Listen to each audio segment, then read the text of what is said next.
கோவிலுக்கு போறதுனுடைய ரகசியம் என்னன்னு தெரியுங்களா? உங்களுக்கு உண்மையிலேயே அந்த கோவில் கிட்ட இருந்து நல்ல பாசிட்டிவான வைப் உங்களுக்கு கிடைக்கணும் அப்படின்னா, மக்களுக்கு நான் டைரக்டா சொல்றேன். விசேஷ நாள் அப்ப கோவிலுக்கு போகாதீங்க. விசேஷ நாள்ன்றது என்னது? அமாவாசை, பௌர்ணமி, அப்புறம் பிரதோஷம். ஏன்னா அந்த டைம்ல கோவில் எப்படி இருக்கும்? கூட்டமா இருக்கும். உங்களுடைய குறை தீர்க்கும் ரெப்ரசன்டேட்டிவ் ஒருத்தர் இருக்கிறாரு.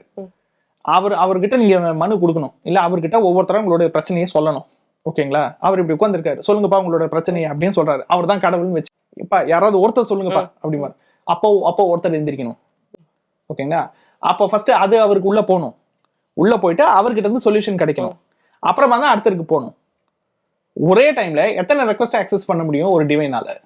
அதுல வச்சிருக்க தகடு, அதனுடைய இன்ஸ்டாலேஷன் எல்லாமே வந்து டிவைன் எனர்ஜியை கனெக்ட் பண்ணுது. அதனால தான் அந்த ஐடலுக்கு இந்த பவர் இருக்குன்னு சொல்றாங்க.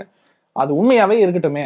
அப்படி உண்மையா இருக்கும் பட்சத்துல ஒரே நேரத்துல எத்தனை பேருடைய ரெக்வஸ்ட்டை அதால ஆக்சஸ் பண்ண முடியும்? எத்தனை பேருக்கு அதனால எனர்ஜி கொடுக்க முடியும்?